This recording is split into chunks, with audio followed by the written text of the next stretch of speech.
ونستغفره ونستهديه ونعوذ بالله من شرور أنفسنا ومن سيئات أعمالنا فمن يهده الله فلا مضل له ومن يضلل فلا هادي له وأشهد أن لا إله إلا الله وحده لا شريك له وأشهد أن محمدا عبده ورسوله ثم ما بعد السلام عليكم ورحمة الله وبركاته.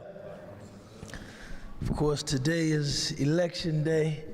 I see some folks in here making some extra earnest prayers,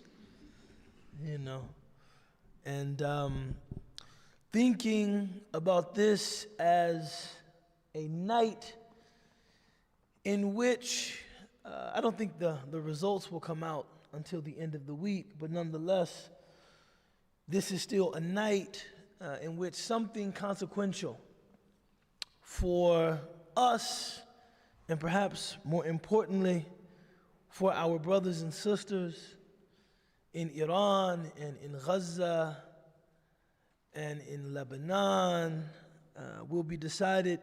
This is a good place to be in a place of remembrance, to be in a place of community, to be in a place of knowledge. This is Word to the Wise, a class in which we aspire to issue very easy to implement, relevant, practical points of Islamic and general spiritual guidance. And for this purpose, we've been reading the book Tajul Arus, or Dr. Sherman Jackson's translation of that traditional text. And today, Ibn Ata'illah begins, Bismillah ar-Rahman ar-Rahim, prayer is an occasion of private communication and a repository of goodwill. During it, the province of one's inner conscience expands and brilliant illuminations radiate. The word salah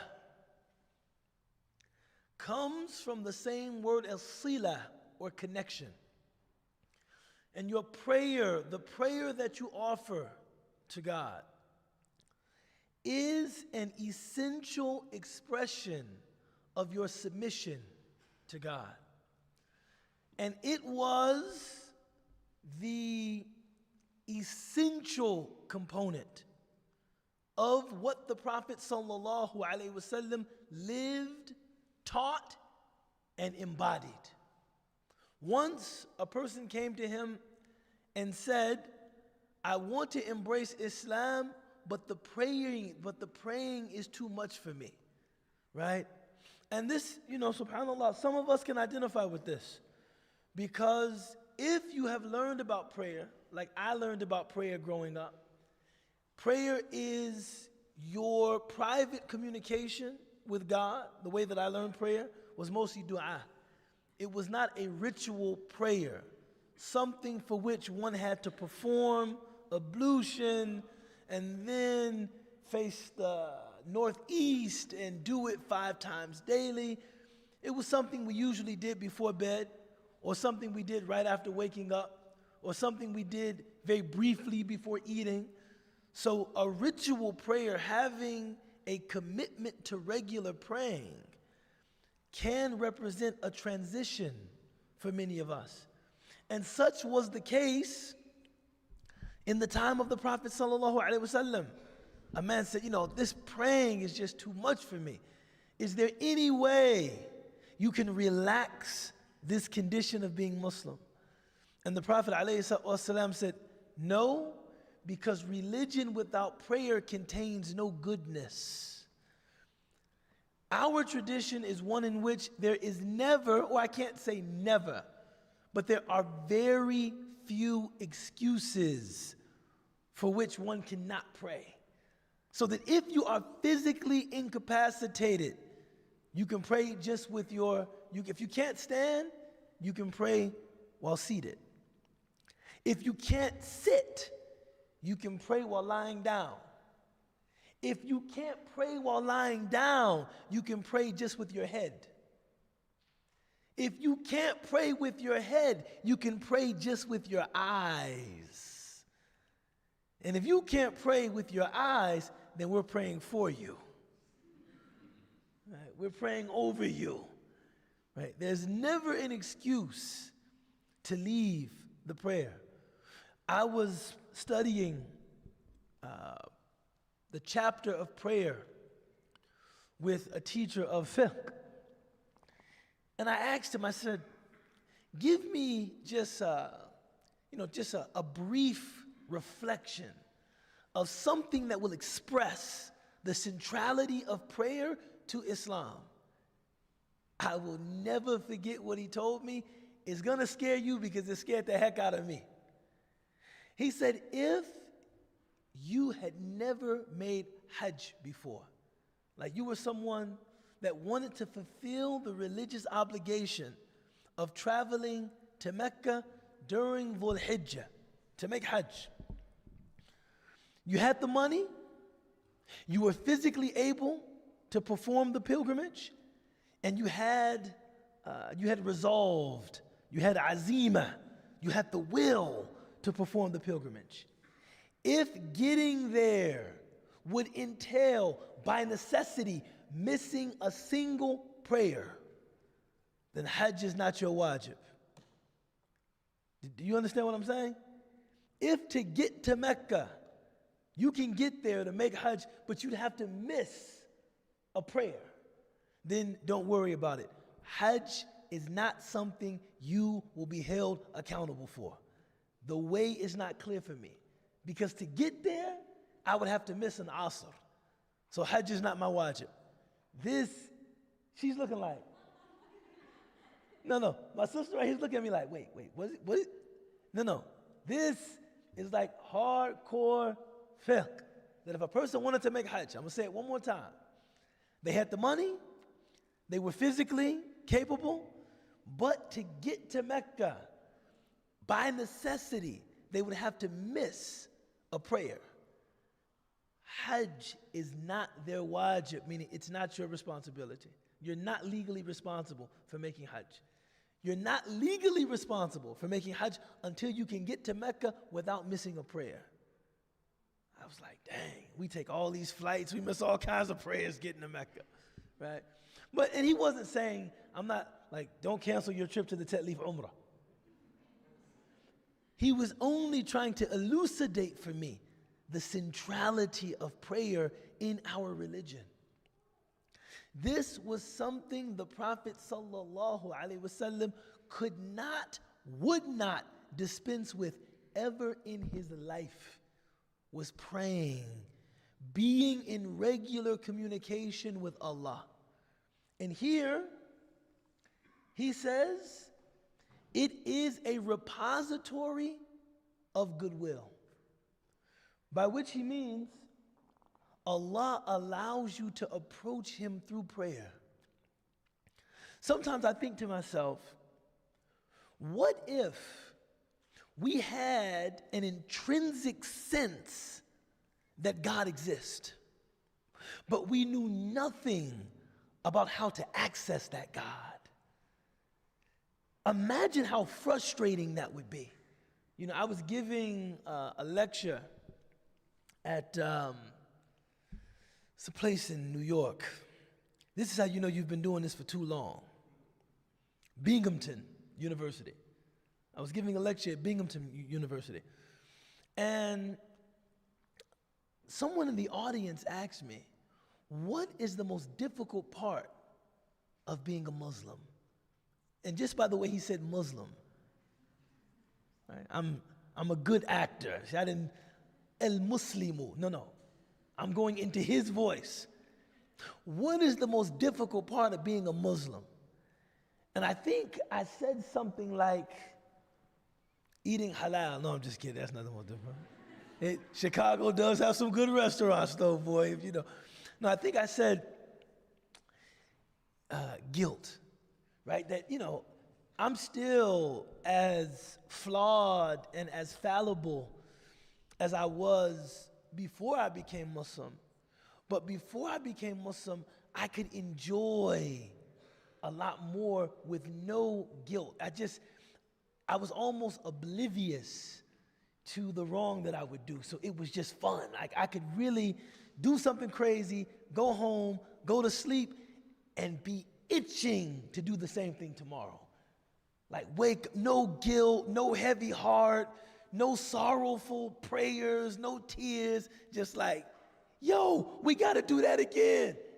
I said, now that I'm Muslim, I make mistakes and it's like a nafs al-lawwama. I have that self-reproaching soul. Like I do something and 2 minutes later I'm on the phone like, I'm sorry, I shouldn't have talked to you like that, man. I just been really going through it and, I do something wrong and I can barely enjoy myself. I'm in the car thinking the car's about to crash, man. And man, hurry up and finish the weed, man. Yo, man, watch the road. I don't want to die like this. They say, bro, man, you blowing our high with all of this, man. Right? Just, I said, carrying that guilt is probably the most difficult part of being Muslim. Then I asked him, I said, are you a Muslim? I knew that he wasn't. He said, no. I said, are you religious at all? He said, no. I said, what's the most difficult part of not being Muslim, not being religious? He said, I will never forget this because I learned so much from this man. Just deep. Some people are just deep if you actually lend them an ear. He said, I'm agnostic. However, when I think about my own life, all of the unearned privileges that I have enjoyed and all of the opportunities that I've been given, it seems unsatisfactory to call these things luck. Luck is too impersonal. If I were to think like, why am I in good health? Why am I financially secure? X, Y. To say, well, I was lucky and some people weren't as lucky as me, it's just too like, it just doesn't, that explanation doesn't satisfy me. He said, but I have no knowledge of a God or anything like that I can thank for what I have. And he said, it's just really frustrating to me. It's like showing up to pay your mortgage every month and someone telling you it's already paid, but they won't tell you who paid it. No, somebody's already taking care of this. After a while, you'd want to know, hey, who's paying my rent every month? They said they don't want you to know, right? And he said, that's just really frustrating for me. And I was thinking, well, you could become Muslim. We could deal with that, right now. No climactic end. He did not become Muslim, right? Of course, I shot my shot. You can become Muslim. He said, no, he wasn't. He was a person that was deeply committed to empiricism. I believe in that which can be empirically proven. He didn't have any faith. But the fact that Allah subhanahu wa ta'ala has shown us how to approach him, that not only do we know God exists, not only do we have that intrinsic sense of our indebtedness. This is what the man in Binghamton was describing, this intrinsic sense of indebtedness. He could feel that I feel indebted to something, but I don't know what I'm indebted to, right? The word deen is very closely related to the word dain. The word dain in Arabic is debt. Your deen, your debt. The fact that God grants you the ability to approach him and to do so in a way that he has told you, this is how I am to be approached. This is a repository of goodwill. That God allows us to stand in prayer to him. This is a repository of goodwill. And many people have said Allah is too generous to inspire you to ask him for something that he doesn't want to give you. Similarly, Allah is too generous to inspire someone to stand seeking him in prayer who Allah doesn't want to be with. Allah says in the Quran, فَمَنْ جَاهَدُوا فِينَا لَنَهْدِيَنَّهُمْ سُبُلَنَا. Whoever strives for us, we will certainly, لَنَهْدِيَنَّ, we will certainly, this is lam at ta'keed. This lam, la, is for emphasis. We will certainly guide him or her to our ways. The fact that you've been guided to prayer, this is a sign of God's good favor, God's goodwill. Then he continues by saying, during it, the province of one's inner conscience expands and brilliant illuminations radiate. You know, subhanAllah, many people, especially now, I feel like this particular disposition has become more popular. People say, I'm spiritual, but I'm not really religious. In other words, I have kind of an autodidactic spirituality, a spirituality that I define for myself. I'm not really a part of an organized religious community, nor do I subscribe to revealed religion.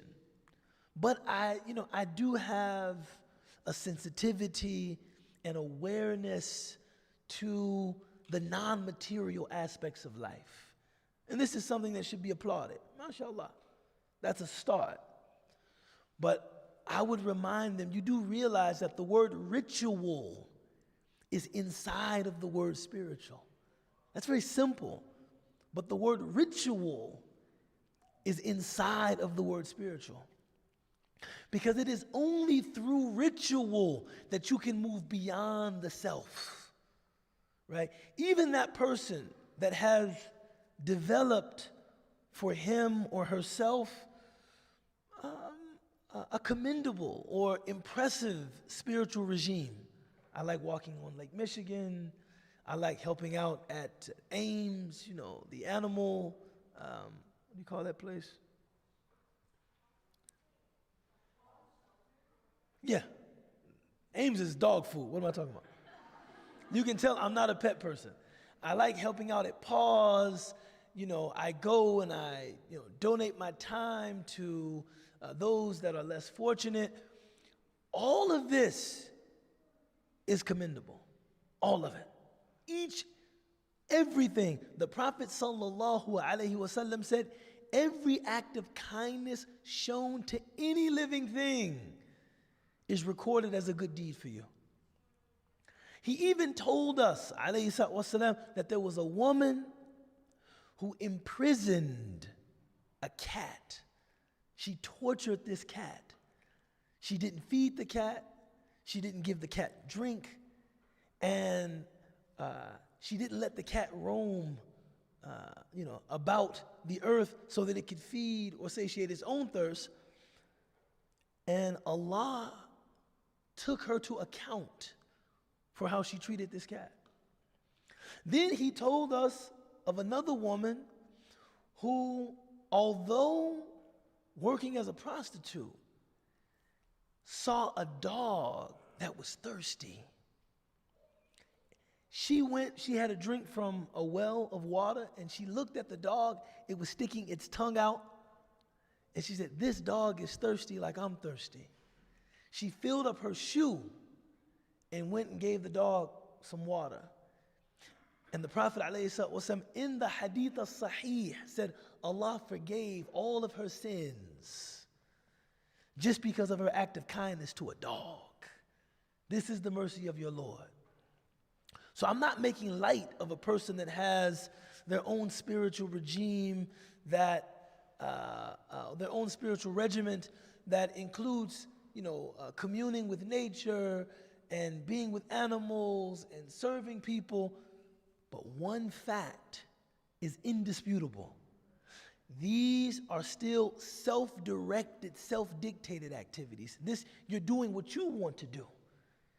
You take some particular satisfaction out of doing this and doing this and doing this, so this is what you do.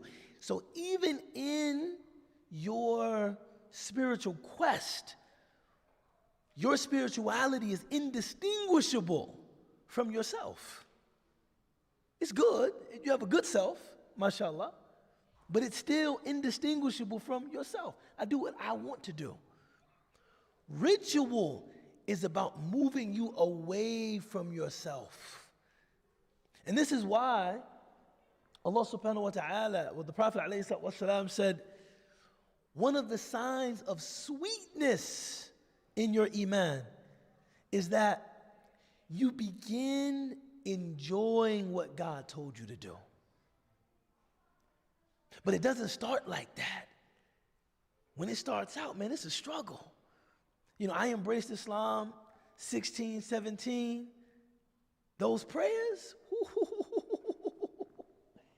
dude, if somebody would have asked me at that time, how many times do Muslims pray a day? I would have said 50. Because that's what it felt like to me. I would hang out with older, more experienced Muslims, and they would ask me, you ready to pray? Again? We just finished doing that, especially in the winter. When the days are short, dhuhr, asr, oh my God.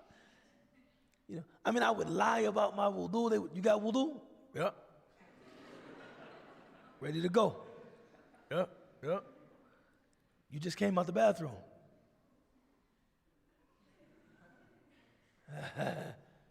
I got to do it again. All the water, face, head, everything. And it's 6 degrees outside. Everything. Those brothers took delight in torturing me. Everything. Everything. But it forced me to what? Get over myself. Allah took me to places that I wasn't comfortable going initially. This is how you taste something of overcoming the nafs. You don't want to do this. Why are you doing it?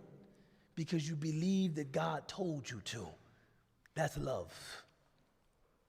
That's love. Why am I doing this? Because I believe you told me to. Me personally, I don't want to do this. But if you tell me that I have to, I will. That person with that self-directed spirituality, they will never experience that. They will never experience that. And that is they won't ever have to make that sacrifice. For as beautiful, for as impressive as their self-defined spiritual practice is, they will never have that element right there that, I really don't want to give away this money. But God told me that I have to. Here's my zakah. I really want to eat today. I really want to eat today. The leftovers, crazy. But God told me that I have to fast. Right? This is our elevation. It is in that submission. Whenever I'm teaching this principle, it's almost like, it's like praying Fajr in Chicago in the wintertime. Man, it's so warm and cozy under those covers, man. Oh my God, Joe, you just sitting there, you just like, dude. And don't have hardwood floors. Oh my God. Just as soon as you put your foot on the floor, you just want to get back in the bed. Oh no, this is just too comfortable. Right? But what compels you? What inspires you to get out of your warm, cozy bed and go and put water, right? Breaking that very pleasing sense of being sleepy, right? Muslims have no shot. It's like, I'm kind of sleepy, but once that water hits my face, it's like, I'm up. Why are you like willingly, voluntarily making yourself uncomfortable? Because Allah told you to. This is how it expands your inner conscience. Your inner conscience. This is the sweetness of prayer, right? He says, he knew, however, the presence of weakness in you, Thus he limited the number of required prayers. But he also knew of your need for his grace. Thus he made plentiful the benefits of prayer. You know, subhanAllah, the Prophet sallallahu alaihi wasallam was given the prayer as a gift during the Isra and the Mi'raj. The Isra is the night journey from Mecca to Bayt al-Maqdis, from Mecca to Jerusalem. And the story goes that the Prophet ﷺ was sitting at the Kaaba and he fell asleep. When he woke up, there was a winged creature that is referred to as Buraq in the sources. He mounted this winged creature and flew to Jerusalem. Whenever I read this, I have to give this disclaimer. Or whenever I teach this, I have to give this disclaimer.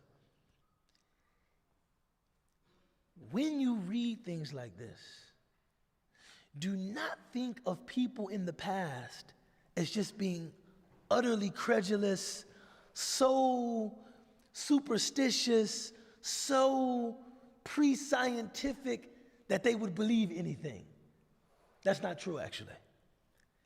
For anybody in any context to be told that a human being mounted a winged creature and flew from one place to another is absolutely unbelievable. For anybody.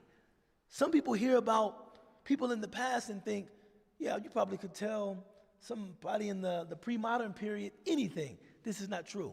This is something that the West, right, especially if you've studied the humanities, they've calibrated us to believe that human beings were utterly superstitious, they believed in magic, and now we're scientific, empirical, rational. Anybody, and the proof of what I'm saying is the response of Quraysh to this night journey of the Prophet ﷺ. All of them said, this is ridiculous. This is silly. The same thing that somebody at Northwestern or UChicago would say right now. They said, what? You flew from Mecca to Jerusalem? This is foolishness. They came to say to Abu Bakr, come on, man, don't tell me you believe this. Don't you think this whole prophet business is getting absurd now? No, this is what they said. The same idiom that a modern person would use. Don't you think this is, come on, man. This is a bit far-flung, don't you think? And Sayyidina Abu Bakr said what? If he said it, it's true. Sayyidina Abu Bakr returned to his complete confidence in the integrity of the Prophet sallallahu alaihi wasallam. I know this man to have unshakable integrity. If he said it, it's true. Then he said, I'll tell you something even more amazing than that. Flying and winged creatures. I believe God communicates with them. I believe that.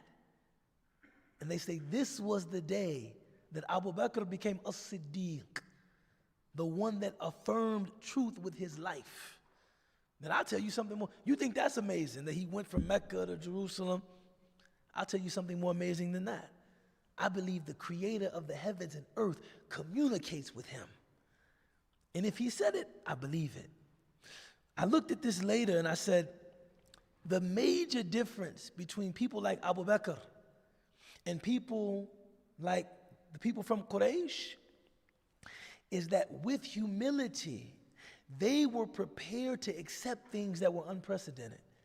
I think our condition in the modern period is characterized by arrogance. So that if you say something to me that I'm unfamiliar with or I can't prove, it must be false. You see, I don't know what you're talking about, it must be false. As opposed to, I've never heard this. This is fantastic to me. But وَمَا أُوتِيتُم مِّنَ الْعِلْمِ إِلَّا قَلِيلًا. But I believe that the knowledge I have of what really goes on in the cosmos is small. Lots of things take place that I don't have an analog for, that I have lots of things are happening that I don't understand. So you telling me that I don't understand something or something happened that I had no previous knowledge of is not surprising, right? That's not surprising. So the Prophet ﷺ made this journey. And then when he reached Jerusalem, and subhanAllah, as we're talking about this now, part of this is also a part of our connection to Jerusalem, our connection to Palestine, not simply as an ethnically specific community, but as a Muslim community. He leads an assembly of the prophets in prayer. And some people say it was over 144,000 prophets that the Prophet ﷺ led in prayer. He ascends the heavens, and then he reaches the Sidratul Muntaha, the lote tree of the furthest limit. At this point, the angel Jibreel ﷺ says, I can go no further than this. And the Prophet ﷺ continues, enters what we refer to as the direct presence of his Lord. And we're in the direct presence of our Lord. Allah is mawjood now. But an experience of Allah subhanahu wa ta'ala that is more direct than the experience that we're having now. And it was there that God gave him the salawat al-khamsa, the 5 canonical daily prayers. It was there. In that place of encounter is where the Prophet ﷺ received the prayers that we rush through to get to our phones and check our IG. This is how it was in that moment of intimacy that the Prophet ﷺ received the prayer that I sometimes regard as a chore. So just think about that. In that moment of intimacy, that moment of nearness to the divine, is where he received the prayer. It's mentioned that as he was descending the heavens, he encountered Musa alayhi salam. And Musa asked the same thing that you would ask. What happened up there? What happened? What did you see? The Prophet ﷺ said, my Lord gave me the prayer. Musa said, how many prayers? The Prophet said 50. 50 prayers. Musa said, that's too many.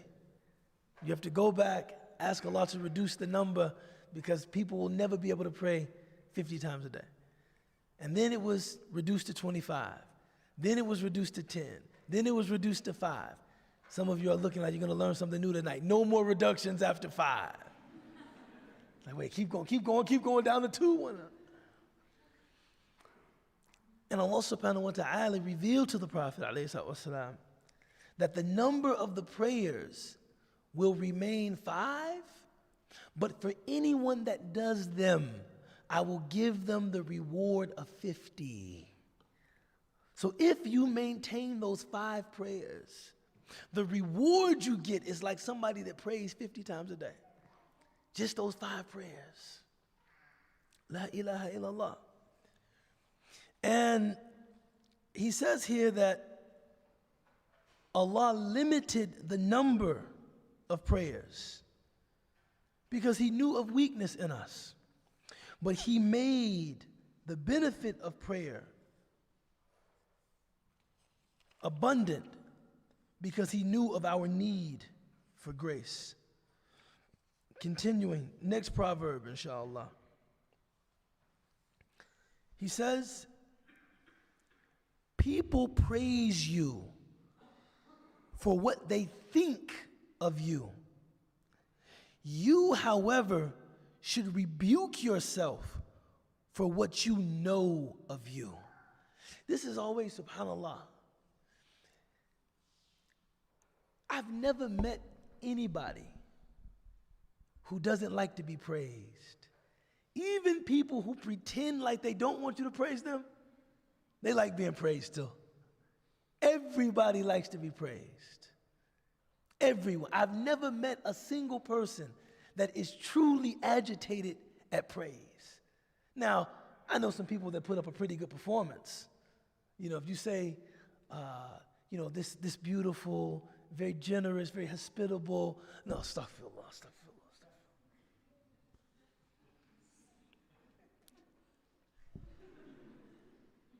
astaghfirullah. No. You know, I always joke that marriage profiles expose the false humility in everybody. Because when somebody reads a marriage profile and they say, I'm seeking a good, solid, practicing Muslim man, I've never seen a brother say, damn.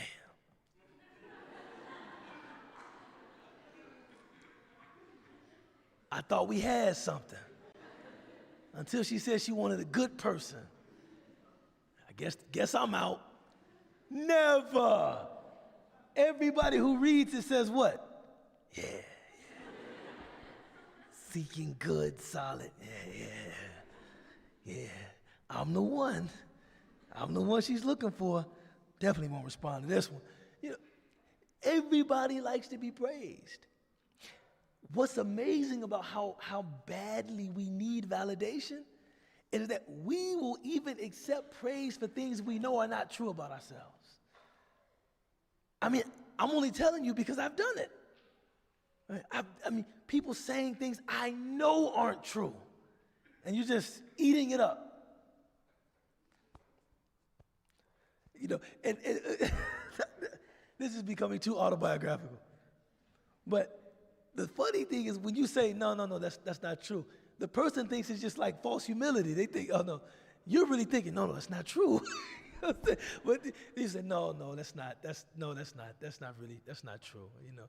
And they're thinking, oh, man, look how humble he is. And you're thinking, no, actually, that's not true. But people like being praised even for things that aren't true. He said, however, you should take yourself to account for what you know of yourself. See, when other people are talking about you, everything they're saying is based on impressions. Except maybe your family, your wife, and your husband, and your really good friends. These are the people who really know you.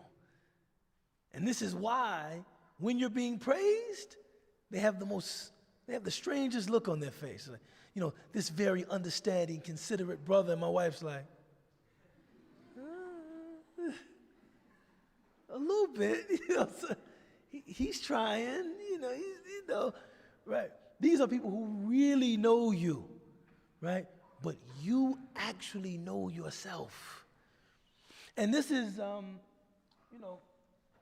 people that, play sports and stuff like that. One of the best advices any coach will give them, don't read the paper. Because if you read the paper, you will end up thinking that you're better than you really are. The sports writers need something to write about. So somebody has to be the phenom. Somebody has to be a generational talent. Someone has to be this, even if you're really not. But if you're reading that and you think, yeah, you're never actually going to become what they think you are. You know, Sayyidina Abu Bakr, radiallahu anhu, really was what we think he was. We know because the Prophet told us, sallallahu alaihi wasallam, that Abu Bakr is special. He's special. And that if the entire ummah had all of their faith placed on one side of the scale, and Abu Bakr had his faith placed on the other side, his faith would outweigh everyone else's faith. You know, the way the Prophet loved Sayyidina Abu Bakr is just subhanAllah, it's beautiful. You know, there's a book called Al-Isaba fi Tamyiz al-Sahaba by Ijluni. It's a book where all of the companions of the Prophet ﷺ are described. Right? They're like, you can like physical descriptors of those men and women, which is really, subhanAllah, important because we name our children after these people and we wouldn't even know them if they walked into a room. It's really amazing, right? How non-image driven our culture is. If I ask, how many people here are named Omar? Whose name is Omar? If I ask you, how did Omar ibn al-Khattab, how did he look?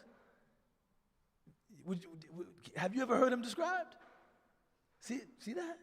He's named after someone, and if I said, how did he look? You say, I don't know. Never thought about it. One scholar went to great lengths to find physical descriptions of how these people looked.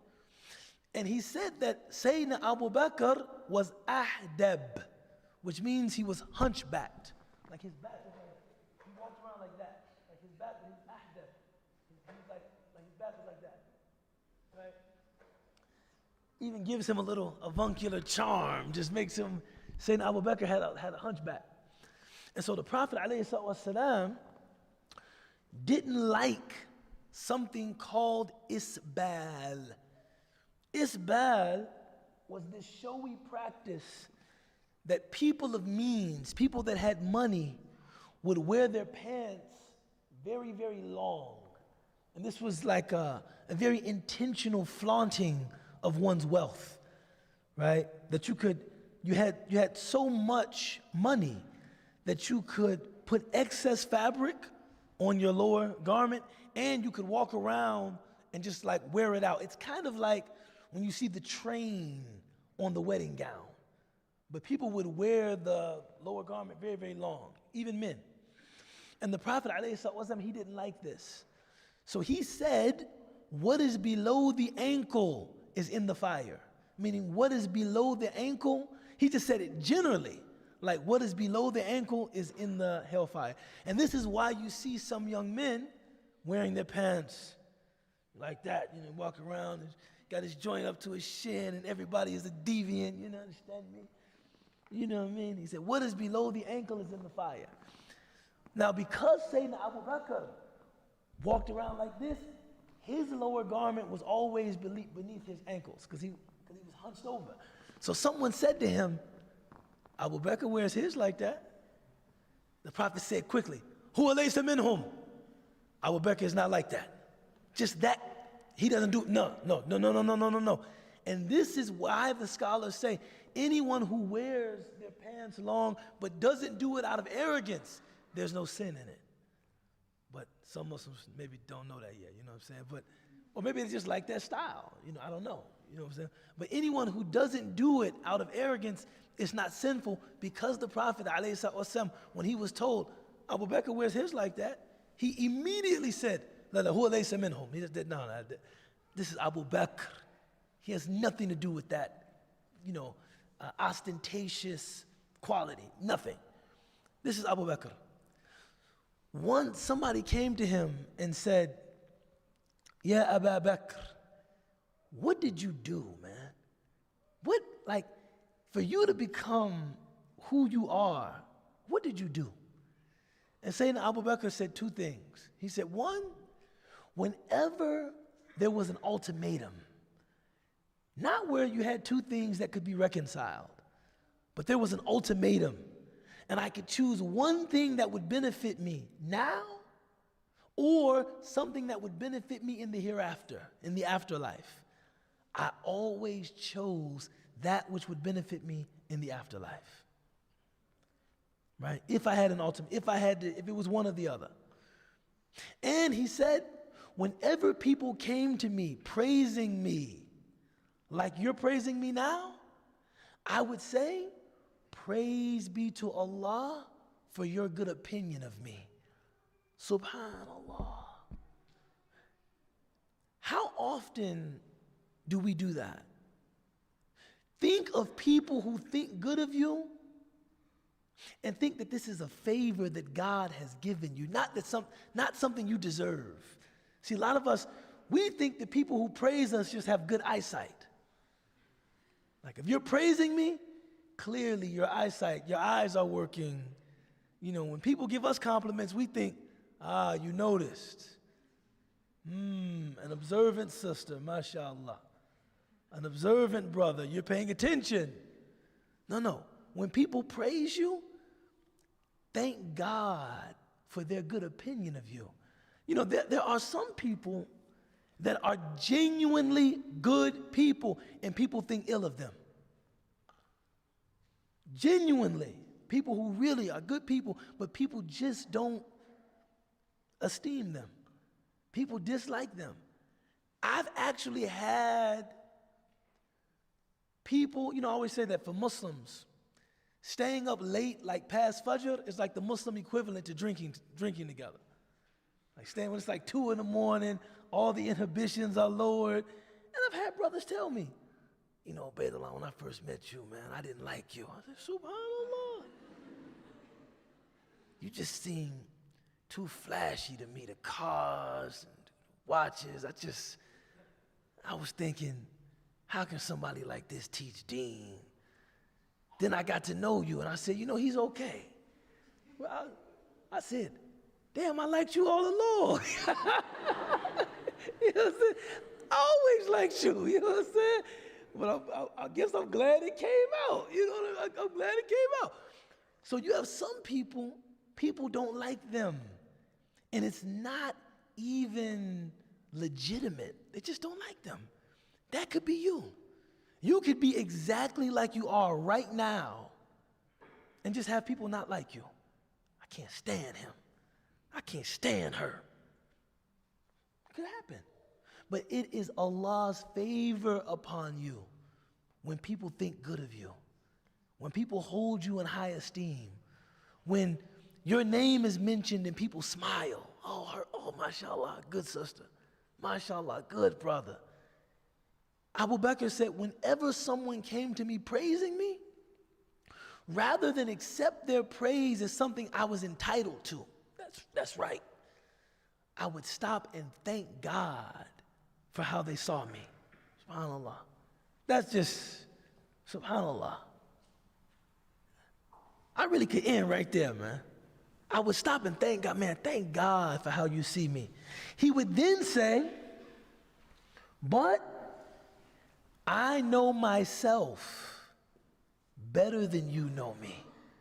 So even though you're praising me, I know all of my weaknesses. This is Abu Bakr. I know myself better than you know me. So I appreciate me. And look, he did not go in, some people go the opposite direction. Like you give them a compliment and they just start self-deprecating. You're like, oh man, mashallah, man, you know, man, it's good to, you know, spend time with someone that's, you know, serious about deen. I missed Fajr this morning.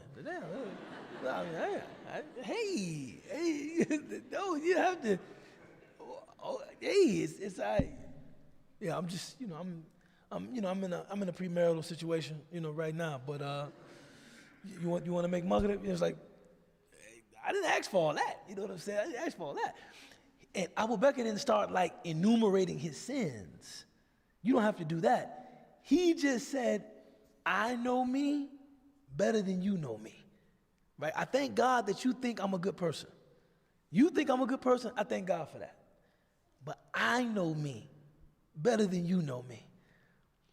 Then he would say, and God knows me better than I know myself. Subhanallah. And many scholars say it was just those two things.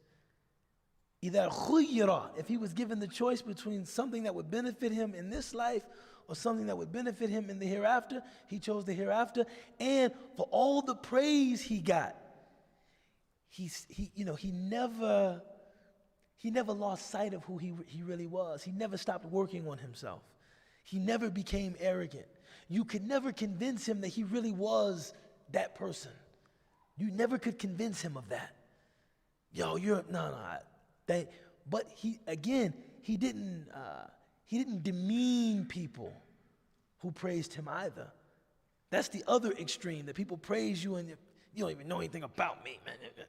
I find that a lot of very prominent, people that are socially prominent, athletes, entertainers, I think because they feel they're being commodified, when people praise them, they become disdainful of the people who praise them. Yeah, I loved your album. Did you even understand my album? What you mean you love my album? You don't even know me. No. I get its attention because you feel that your humanity is being lost in this. So you got to act like Kanye West to show you're a human being. I get it. But he wasn't disdainful of people who praised him. He thanked them for that. Somebody said, oh man, you're a great person, man. Thank you. And I thank God for the fact that you think that I'm a great person. I thank God for that. But I know myself better than you know me, right? And God knows me better than I know myself. So here, he says, people praise you for what they think of you. You, however, should hold yourself accountable for what you know of you. Indeed, the most ignorant people are those who ignore what they know with certainty in exchange for what the people merely think. Shut out the influence of people gazing at you through your knowledge of God gazing at you, and be oblivious to their advances through witnessing His. أقول قولي هذا وأستغفر الله لي ولكم ولسائر المسلمين وآخر دعوانا and الحمد لله رب العالمين. We probably have about 30 seconds